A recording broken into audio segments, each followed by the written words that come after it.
Welcome to Peaceful Zen Talks. Today, I'm thrilled to announce that we have Sheena Dhawan here with us, who is an incredible dancer, and she is super talented. So not only is she an awesome dancer, she's also a storyteller. So we're truly looking forward to having you here with us today. So Sheena, what brings you here? Well, I was invited by a dear friend of mine. And to be honest, this is an experience that I am so excited to have with you because I feel like you and I have connected earlier, even with limited experiences, but on such a deep level about just the foundation of being the best version of oneself and understanding relationships and dating and love life and self-love and to explore more of the dynamics of those subjects is what brought me here today. Yeah, no, absolutely. And the passion behind it. So thank you so much for having me. No, absolutely. I'm really looking forward to our conversation, and thank you for being so open and real. Of course. I would love to know a little bit more about, again, our listeners would love to know as well about your journey into the world of dance and, how did it begin and how did it spark? Yeah, no, it's been a very long journey. I would say, so I'm 26 years old right now, and I've been dancing since the age of 5. But I was never classically trained. I was never trained in any particular dance skill or method. But I think what was really nice was the fact that it was a way for me to escape from reality in a way. Yeah. And we all develop these passions in our younger years through whichever outlets that we're introduced to. And to me, it was through Bollywood movies and being able to see a lot of cinema and being able to be in that dreamy land and dream world. Definitely. Allowed me to connect so much with the stories that were shared and even the classic OG movies. Yeah. And so through that, I just felt this immense amount of joy. Being able to enact a character or being able to be Kareena Kapoor or being able to be, any certain character that I saw on the TV screen and being that personality and being able to express it through acts and movement of my body. So that's what really was the biggest inspiration. But at the same time, it was a very healthy outlet for me to, in a way, escape to because of the way the living conditions were at my home. And I'm so glad that it was such a healthy outlet for me, whether it was being a part of high school dance classes or the culture club in high school or the dance club in college. It allowed me to, in a way, just mold into something else and in a way sometimes avoid the situations at home so I could escape and be a more realistic version of myself without the worry of what's happening back home. Yeah, I agree. I think it's so important to have some sort of an outlet, and everyone needs to have an outlet to be able to express themselves, and if we can't do that at home, then we need to be able to do that elsewhere. And for you it was dancing, and that's a beautiful thing. So how did you first discover the concept of love languages? I know we had many conversations about love languages and what impact has understanding them had on your relationships? It's such an interesting topic, right? Love languages. What is love languages? Especially being someone within the South Asian community, it's not a subject matter that's exposed to us. And quite frankly, it's also not something that is understood on how to best receive and give love from parental figures or family members. So I was introduced to this topic through a previous relationship. And, where I was brought up in, within the environment that I was brought up in, it was very survival based. And because of the way my parental figure was brought up and the way I was brought up, it's been so different. So for me to understand and do that inner work, to be okay, this is who I am today. What are the experiences of giving love that I lacked the most in my childhood? And once I did a little bit of backtracking, a little bit of a lot of self-reflection, I best understood that for me, I am the most attracted to words of affirmation and feeling not only validated with my emotions and what I'm feeling, but being acknowledged, being celebrated, being told that, you know, any words of motivation or encouragement, definitely, that what I'm doing is on the right path, or it is making a difference, or it is the right thing to do. Right. And that even if someone is proud of me, and I feel like that is a big part that is so missing from majority of South Asian cultures and other cultures combined. But in my dynamic, that was not present at all. And so, and rightfully so, because of what, you know, our parents are introduced to in their childhood. Absolutely. It's so interesting that you mentioned that, because even for me, I would say the number one is words of affirmation as well. Like anytime anyone says good things, I mean, I'm always giving words of affirmation as well as an educator, like to my students. But then at the same time, sometimes it's like you're always giving, and then what about receiving? But then I guess like what I'm thinking about is how can we validate ourselves so we don't seek that from elsewhere? That's the hardest part. that is the question of the century. Right? That is such a good question. I think it really popped into my mind as we were talking. That is the missing puzzle piece to living a happy life. I will tell you that. Being able to not lean on your parental figures, your best friends, your partner, your spouse, your community members to give you that validation, but to instead rely on your own version of self-worth and being able to attach that with positive words, positive affirmations, positive words of encouragement, acknowledging your own effort. It is going to change so much in your life. It's going to move mountains in your life. It's going to bring miracles of happiness in your life, because the day we stop relying on other people to validate our own existence and our own worth is the day that I think we open the portal to true happiness. Wow, that was so well said. I'm just thinking as you're talking, I'm thinking like we are definitely very hard on ourselves. Oh yes. And in order to really thrive and to not seek that validation from someone else, we have to first be really kind to ourselves. I'll actually share another thing that another point that came into my mind the other day, and you know, so I'll share a little bit about myself, and I'll share a little bit more about my upbringing and why I am the way I am. And some lessons I've learned along the way about, you know, showing kindness to oneself and why that is so important and why it's so lacking in our community for sure, and especially today's world. And I'm so glad that there's this big phenomenon to do that now more, and with digital media and whatnot. So I briefly told you this, but I come from a single family. So I have a single parent. My mom, she's been a single mother for over 13 years. And it's been, of course, like a very challenging upbringing, being brought into a world where the model of a healthy family dynamic has not always been present. I've only seen it in movies, or I've only maybe heard about it in my adult friendships, but being able to understand that in our culture, to be nice and to be a people pleaser is such a big deal. And we're validated constantly through our parents that you are such a nice person, or when they talk about you with their other friends or community members, oh, my daughter is such a nice girl. And that itself is seen as a positive thing. Right. And I've come to the conclusion, to the fact that being nice is it's awesome, but it's not something to be proud about. And I'm going to challenge that status quo. Because we're trained to be so nice, so giving, so self-sacrificing, it eliminates the space that we can create to even vocalize our wants and needs. Wow. And we lean on the validation of our parents, telling other people and telling us, wow, you are so nice. You're such a good girl. You're such a nice girl. Why? Because we're easygoing.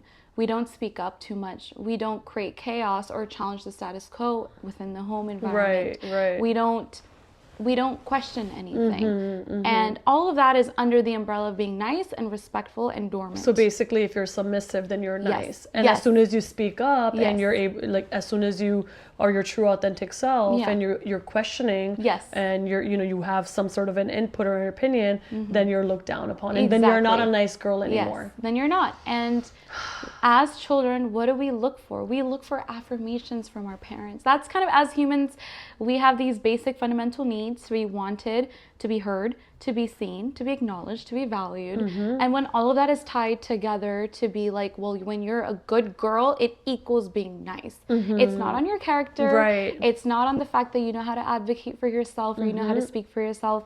It's not that you are so self-independent you could buy a place of your own and you can be proud about that. Those things sometimes take a back burner, whereas the main important skill to look at is how kind and easygoing is that person. And we're trained to be that way, and it harms us a little bit later in life when we encounter relationships and we don't know how to create boundaries. We don't know how to advocate for ourselves. We don't even know what is my want and need, because that was never asked for in my household.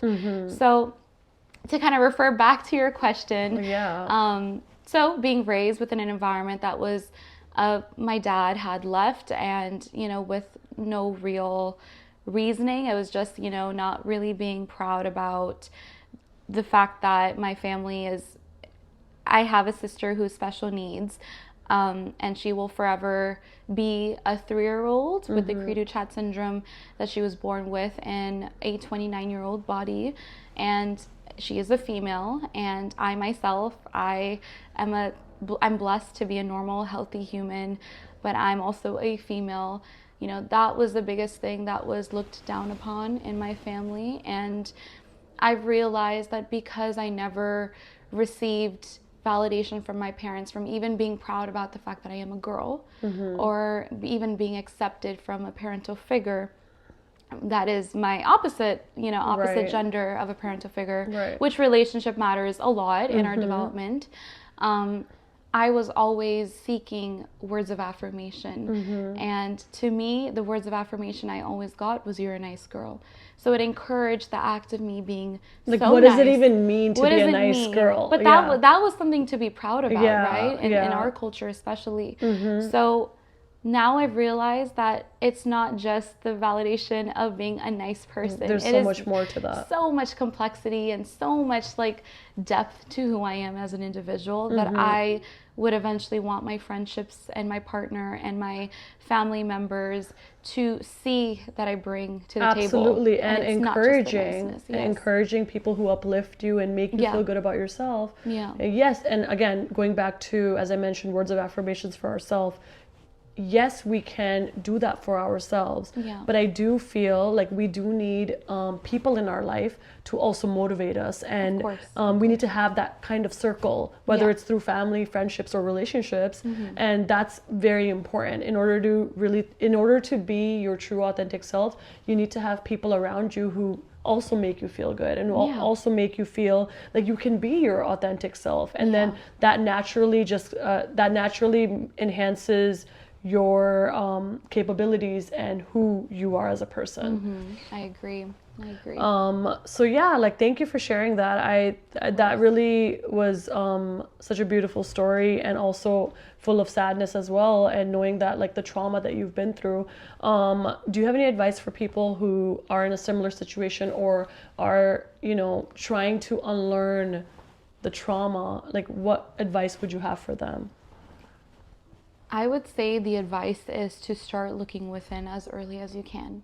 If you are 15, if you are 20, if you're 26 and your frontal lobe has developed, any moment, or even if you're 32 or you're 50, it's never too late to start that journey. I think there's this mindset around, well, I'm too old for this now. I'm going to be stuck in my ways. It's too hard for me to change. Horrible. I come from a different cultural environment. I cannot change, right? That's something that I've heard from even my own mother. But I don't believe that necessarily. I feel like when one truly has a will within themselves to do the shadow work, to face their inner demons, to face, you know how we have the demon and then the angel, and the angel's like, we want to hear more of the angel talking to us, right? Positive words of affirmation. But then we have the negative, pessimistic demon, just, no, you're not worthy enough, you're not good enough, like pointing out your insecurities. It's being able to question, why is the demon even there, and why is it even telling me these things? And what experiences in my upbringing and in my childhood have encouraged this demon to speak up even more. And the trick is that once you know those experiences in your life that were traumatic, or You know, maybe a certain person, it could be literally one comment that they said that disrupted your mindset about your own self, your own self-worth. And that has caused this like lifelong verbiage coming from the demon. How could you question that, be aware of it, and then take the steps to heal it? Wow, that was so beautifully said. And then it really resonated with me when you mentioned it just takes one comment. Oh, it just takes It takes one comment that you will remember, whether it's childhood or your adolescent years or whatever it might be, to think back to it and think like, this affected me so much. And why did it affect me? Was it because of the way it was said to me, or like how did it make me feel at that given moment? Because that's exactly how I feel, and I feel whenever it comes back up. Or whenever it resurfaces, and that's when I end up getting triggered. So really recognizing that and understanding who we are and how our childhood has shaped us truly allows us to dig deeper and figure out why we are the way we are in our adulthood as well. It's the puzzle piece. I like to call it that. When we're children, we're like in a way formulating the puzzle pieces of our life, but once we hit a certain age, all those pieces are lost. It's like a puzzle that suddenly the pieces are all scrambled. It will stay scrambled throughout your life unless you take the steps to put it back together again. Absolutely. And it's a lot of hard work to do that shadow work. It's so hard because you have to be so real with yourself. You have to What about point people? Out your flaws. Yeah, no, that's such a good point, because I'm thinking, what about people who don't even know that that's an option? Like, this randomly just came into my mind. I'm like thinking like, you know, because our parents, for example, are very different than we are. Of course. And for them, they might not agree with therapy. They might not agree with counseling. They might not agree with, you know, sharing our emotions and doing all the work that we are talking about and that we're seeing the benefit of. However, there are people out there who are scared to take that step because of their upbringing, and they're scared to seek that support or to even dig deep within themselves because they're like, oh, again, fear-based. I would say living in a mindset of being afraid of how people will see you when you embrace vulnerability is far worse than actually taking the courage that you can somehow bring up within yourself to face those vulnerable moments and to share those authentic parts of yourself. So if I was to put it on a scale, right? Like, am I going to lose more on being vulnerable to others and sharing the most authentic parts of myself that, no, I'm not perfect. I come with flaws, but here are the XYZ steps that I'm taking to, you know, face those flaws and to heal them and to become a better person of myself, versus, no, I'm going to be this A+ person all the time, this perfect student. I want to make sure that everybody around in my community think that I'm perfect, think that I'm doing well, because you know what everybody thinks matters much more than what I'm actually working or what I'm actually feeling and working on. So I would say that goes way lower than to actually embrace the vulnerability and be authentic. Because in the long run, this image is going to die down. Why are people's opinions going to formulate your own self-worth, your own vision about life, your own outlook on life? And in a way, you're allowing others to control and dictate your life. I agree 100%. But I guess as you're talking, I'm thinking we are raised, I mean, at least majority of us, especially in the Indian community, like the saying of log kya sochenge, right? Like, and again, translation of that is what do people think about us? Like, what are people thinking about us? So we're constantly stuck in that mindset. And how do we shift away from that? Because it's so challenging to, first of all, work on ourselves so much to be able to like not think about what other people think, right? Because it's kind of like a daily struggle where you're really trying to unlearn that mindset or the phrase that was constantly said to you growing up, like, oh, what are people going to think? Oh, you're going to get this job. What are people going to think? Oh, you're going to do this. Log kya sochenge? Log kya sochenge? And we're fed that so much. So how can we detach from that? Well, then ask yourself, or ask the person who told you that. I could say this in Hindi, or I could say it in English. It's fine. ये लोग मेरी जिंदगी की क्या कीमत रखते हैं? Right. Wow. So these people that... Wait, let's translate that real quick. Yes. Wait, you are translating? These people that are parents or anyone is so worried about what they may say, what worth do they have in my life? And are they going to be the ones when I'm giving childbirth and, by my side holding my hand? Are they going to be the ones who's, I will lean on a phone call to express when I've lost a job? Are they the people that have the most amount of support and good intentions for me?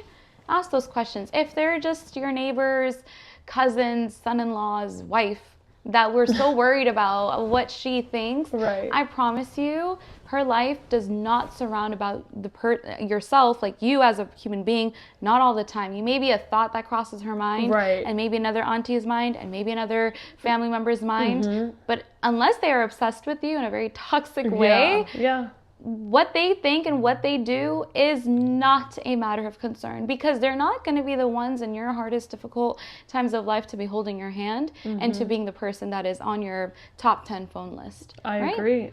They don't, if what they say is going to be something that you dictate and hold over your head all the time, you're not going to live a truly flourishing, authentic life. You're going to be living a very controlled life, and in a way suppressing yourself based off of what your image might be to others versus what your image is to yourself. Does that not matter more? I would rather question that. That's a really good point that you mentioned. And I guess I'm just thinking about it's challenging to be able to face the reality. Of course. And see that all of this stuff is affecting us so much and the reason why it's affecting us. But then do you have any advice for someone who has so much to work through, right? Yeah. It's all here laid out. But then how do they pick and choose? And because there's so much to work through, then sometimes people are just screw it, I'm not even going to it's not worth it. It's not even worth it. Why even dig deeper? Because if I dig deeper, then I'm only hurting myself, and I'm only getting very emotional about it. Because again, ignorance is also bliss. It is to escape, right? Escape from, and there's so many escapists. There's so many escapists. There's healthy ways to escape, right? You can lean on dance, you could lean on all these things. Right, exactly. But there's also, when ignorance is in the picture, then you're dismissing so many parts that could evolve you to an even more elite version of yourself. Wow. So I would say the advice would be, do you notice that there are conflicts in your day-to-day that seem to arise all the time? Do you feel like there are negative emotions towards people in the past that have done you wrong? Do you feel like there are fears that you have in your life that it's not just fear of heights. It's this fear of expression, fear of belonging, fear of fitting in, fear of being good enough. Do these questions and do these fears come up in your day-to-day? And I promise you, if any combination of those fears come up and they bother you, the journey of self-work and facing those inner demons and having those hard conversations with yourself will be so worth it. So you can eliminate those day-to-day fears, those day-to-day insecurities, the day-to-day anxiety, the day-to-day conflicts, because the day that you choose to improve as a human being, you improve the relationships around you. Wow. All of them, one by one. This is such a good conversation. I love this so much. Thank and you. As we're talking, I'm also trying to digest everything as well. How can someone, I would say, what would be the first given step to start? So let's say someone has fear of log kya sochenge again. Let's use that example again. What are people going to think about me when I post this, or when I am going to post this dance of mine, or I'm going to sing this song, and I'm such I think I'm a good singer, but I don't know what people are going to think. So whatever it might be, whether it's in the creative field or anything that you want to post or do with your life, what would be the first step of unlearning that and not thinking what are people going to think? You have to fake it. Fake it. You have to fake it till you make it. You have to be advocating for yourself like you're the biggest cheerleader of yourself. So if you even don't, oh my God, even if you don't feel like 10 out of 10, like my content, for example, is the best, or this influencer has done such a better job at this dance than I have, be like, you know what? They're on their journey. Right. I can take inspiration from them, and I love their art, and I love their work, and I love who they are when they express themselves. But that's them. Yeah. Recognizing that your biggest superpower is you, and the fact that unless you're a twin, still, there is nobody in this world that looks like you, thinks like you, has your life experiences, is like you, talks like you, feels the way things that around you make you feel. There is no replica of who you are. Your originality is your superpower. And you have to, even if you don't feel that way inside, you have to advocate for yourself. Like your mom on the bleachers for cheerleading purposes, right? Like maybe, and even if you didn't have that idol when you were growing up, you have to parent yourself. You have to tell yourself, like, you know what? Even if I didn't receive that validation when I was younger, I'm going to, for a second, place myself outside of who I am. It's weird. It's this like mind-body thing. I'm going to take myself out, look at me like I'm a child. So I'm going to be a parent to my own self. And I'm going to be that cheerleader that I always wish I had. And I'm going to advocate for my content. I'm going to advocate for this new skill I want to learn because I'm so afraid of what people will think. No, because I know I'm going to learn and I'm going to improve and I'm good at it and it's what I want to do. Wow. And it is my life at the end of the day. That is such excellent advice. Fake it till you make it. You have to fake it. Yeah, as you mentioned that. So my best friend, she actually said that like a while ago. She's like, you know what I realized is like you have to fake it till you make it, because what you believe is it will turn into your reality. Yeah, it will. And I'm like, wow, like that's really, it's very simple. In simple terms, it's like, you know, her saying that, I was like, oh, that's interesting. But then applying that on a day-to-day basis can be a little challenging, right? Because we all have our ups and downs. Yeah. But then what about on the bad days? Like, how do you fake it till you make it then? Well, there's never going to be good days without bad days, right? No journey is filled with 100% of good days. I would say on the bad days... Why not? I'm kidding. Unless we're Delulu. Then it could be totally positive. Delulu is the new Salulu. I will... Amen. I would say, as you are in this journey, right, it kind of goes back to the fundamentals. Who do you attract in your life? So I know, and I'm so blessed when I say this, I have maybe not the best family, maybe not the best, you know, upbringing in my life, maybe not the best family extension or extended family members, but the community that I have crafted. So my top 10 best female friends in my life, from the age of 5, from college days, from high school days, middle school days, every female friend, just in general, is such a sister to me and is such an amazing support system, even if they haven't gone through the journey that I've gone through, or even if they can't see life through the same lens that I do. I think the unconditional love and support and emotional maturity of people that I surround myself with is a support system that I'm so grateful to be able to lean on during those bad days, especially during those extra bad days. Yeah, no, definitely. And I think that is, again, that really resonates with me too, because for me, all my friends are incredible as well. Just having that small group of friends who are really there for you and who really cheer you on, keep them very close to our heart. And they are also part of our healing journey. And they are, you know, there for us, and we can learn and take away so much from them as well. Yeah, I firmly believe that every person that encounters are either a lesson to be learned or there's someone to keep in your life. Right? And I've had a blend, like a plethora of people that have taught me lessons about me and how I need to improve and what type of people I don't want to attract in my life, and also the types of people that I feel so comfortable to attract in my life. Right. And it's all experimentation. Our younger adolescent years are experimentation. Our early adulthood years are experimentation. Especially the challenging time is this weird phase of mid-20s to 30s where, people are getting married, people are in committed relationships, people have their careers on full, like, blast. Or they're going through their journey of their lowest of the lows and kind of like alienating themselves for a while, that was me for the last year and a half in a way. being able to cultivate that community and then understanding and giving space and respecting everybody that you want to have in your life is the key to a fulfilling relationship of any kind, friendship, partner, anything. Definitely. So respect for each other's journey and respect for each other's space that is needed to navigate that journey is so, so crucial. No relationship can exist without any sort of respect for one another. Respect is huge. Absolutely. I agree with that. And then as you were mentioning all of that, I was thinking to myself, what about as you mentioned, like certain people that you want to attract in your life and certain people that you're like, goodbye, not seeing you again, bye, peace.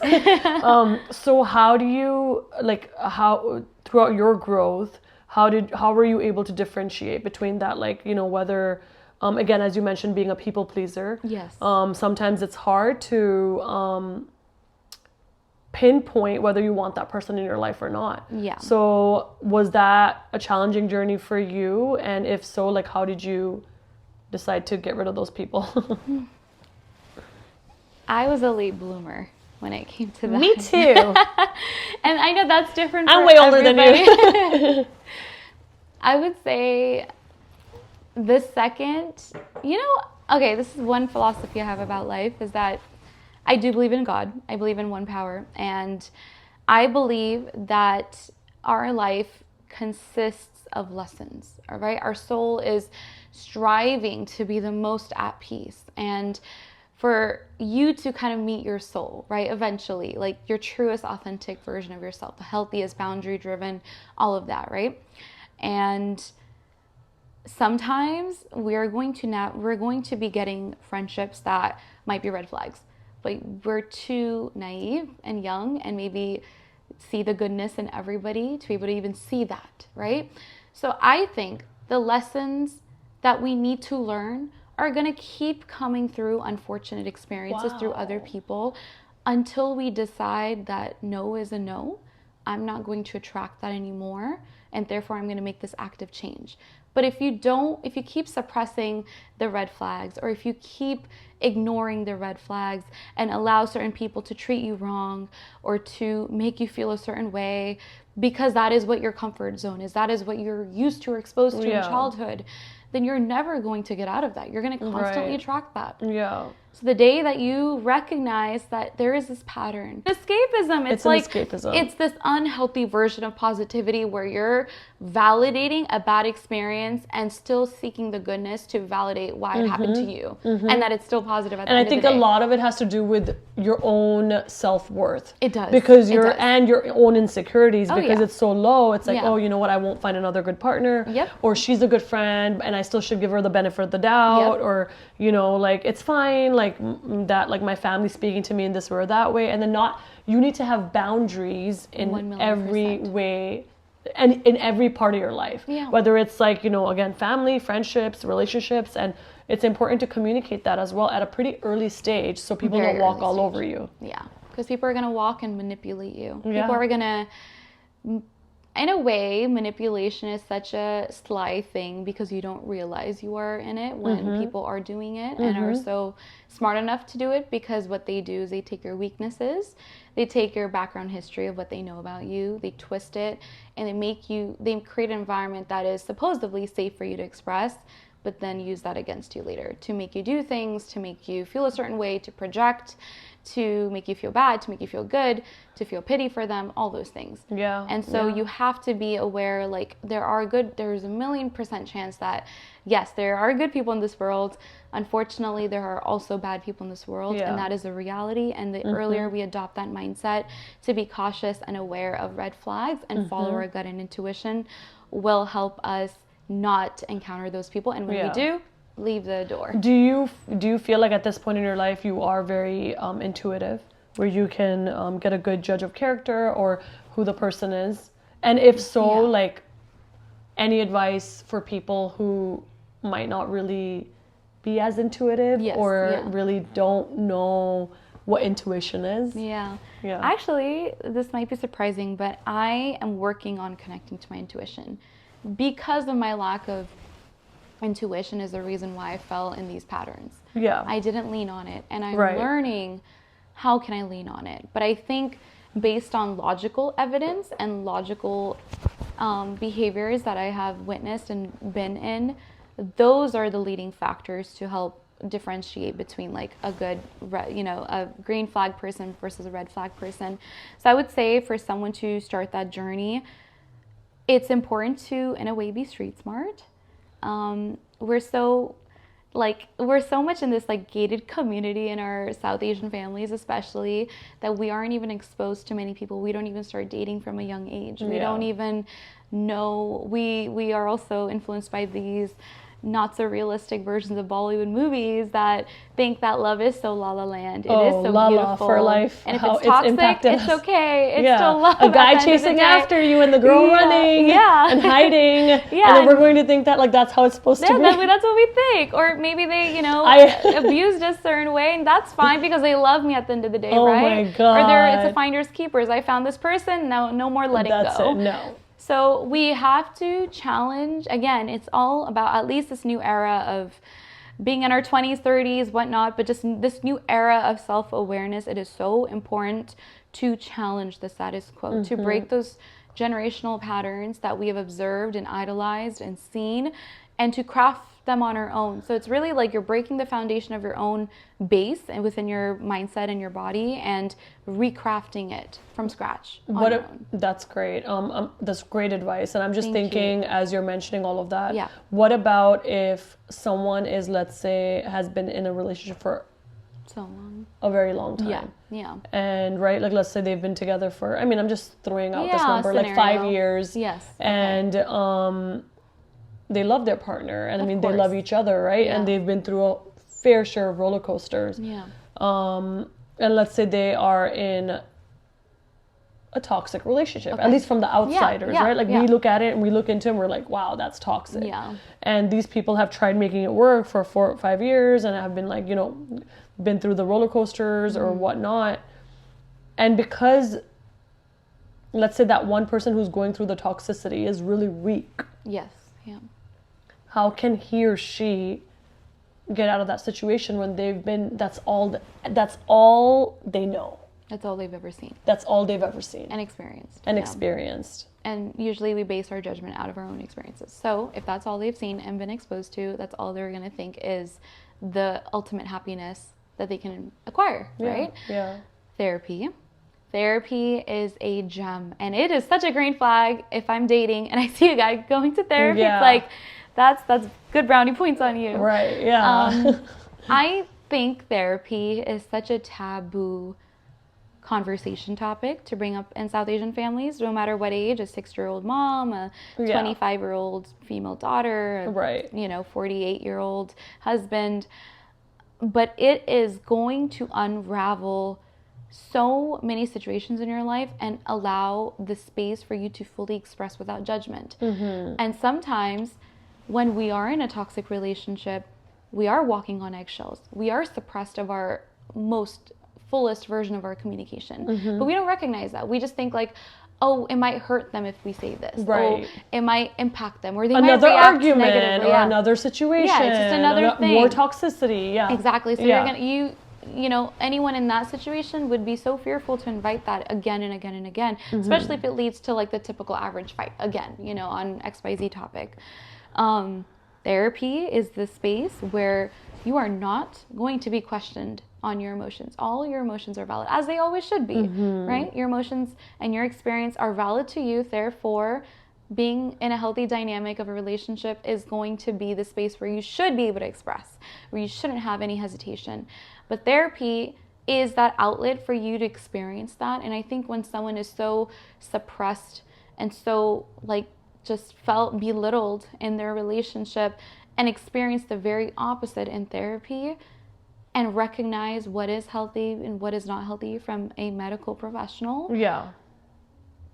That is one way to start working on that foundation. That's a really good point. Yeah, definitely. I think therapy is great for people, especially therapy is great for everyone. But at the same time, when you are in a situation like that, it would allow you to see things more clearly and be able to maybe figure out and get out of that toxic situation, because it's so sad to see people in toxic situations, and especially knowing that they can do way better. And I think that, you know, I've seen some of my friends be in situations like that, and I'm like, oh my goodness, what are you doing with this partner? And then, you know, but unfortunately you have to be supportive, and you have to be there for your friend, but at the same time also guide them where they understand, like, hey, this is not the right path for you, and you can do way more better than that. I think being weak is when you are so stuck in your emotions. So being very emotional, look, I think the biggest mastery you can have is mastering your own emotions, and combining logic when needed. But when you're overly emotional, what your friends say won't even hit you. It's going to go in one ear, out the other, right? Because we're so emotionally in love with that person. Exactly. So there's no point. There's no point in wasting time. There's no point in wasting time, because you might be in that like situation as the friend that's trying to awaken the reality to another friend who's in that dynamic that's unhealthy. But if they don't choose to be maybe like not so emotional and be more logical, then they're just going to be in their state of conditions for a very long time. I mean, people have to be able to help themselves before anyone else can help them. So that's huge. And you have to be able to recognize everyone has their own journey and path. And like sometimes people will realize it 8 years into the relationship, or maybe even like 6 months into it. So everyone has their own journey, and that's the journey that they have to go through in order to learn and grow. There's this post that I saw on Instagram quite often, and it's like we have like these 3 main relationships in our life. You know, and it's not limited to 3, but these are the 3 like the most impactful ones. And the first one we have is that childhood one, right? It's that crush from 8th grade. You're in love with him, or you know, they were your study buddy, or they were your tutor, or whatever it was, right? So it's like that very innocent version of love, what we know as love from a young age, being portrayed to another person, whether that actually turns into something or not. But it's like typically when people say my first love, right, my childhood love, all that kind of goes towards that bucket. The second one is the hardest relationship, and typically it's the one where you end up with a heartbreak. They have done you wrong, you have done them wrong, or vice versa. You walk away with a major lesson. You also could walk away from a major lesson from the first one, but the second one is more like within the adult years of the 20s, I would say. And those relationships encourage you to then look within yourself. That's like the more impactful one, but it's the most painful. It's the most painful, because you know what? We do everything what we think is love to that person. And so that could be expressing all types of 5 love languages to that other person. Giving them everything. This is when we like drive to them 90 times, which is something I did because I thought that was healthy and normal. I didn't know what boundaries were. Usually boundaries don't exist. Even when that individual drove to me in the entirety of the relationship 8 times. But I realized, like, damn, like I matter, you know, at the end of it. I learned so many painful lessons, but in that relationship, you are so in love in the adult version of love, what you think is love, that you go head over heels for that person and do everything. And then that relationship is supposed to encourage you to learn more about who you are. And then once you've matured and healed and like learned bad and good parts about yourself and about other people around you, then you hopefully enter the third main relationship of your life with intention, backed up with logic and emotion. You might not feel the butterflies all the time. You might not, you know, it's more real, it's more authentic, it's more suited for the healed version of you, the awareness that, you know, people are only going to meet you as deep as what they've met themselves at, right? That's a quote that I resonated with for so long. I was like, if I'm really deep, I'm not going to connect with someone who hasn't gone down that journey. I just, same wavelength. We're not going to be on that same wavelength, right?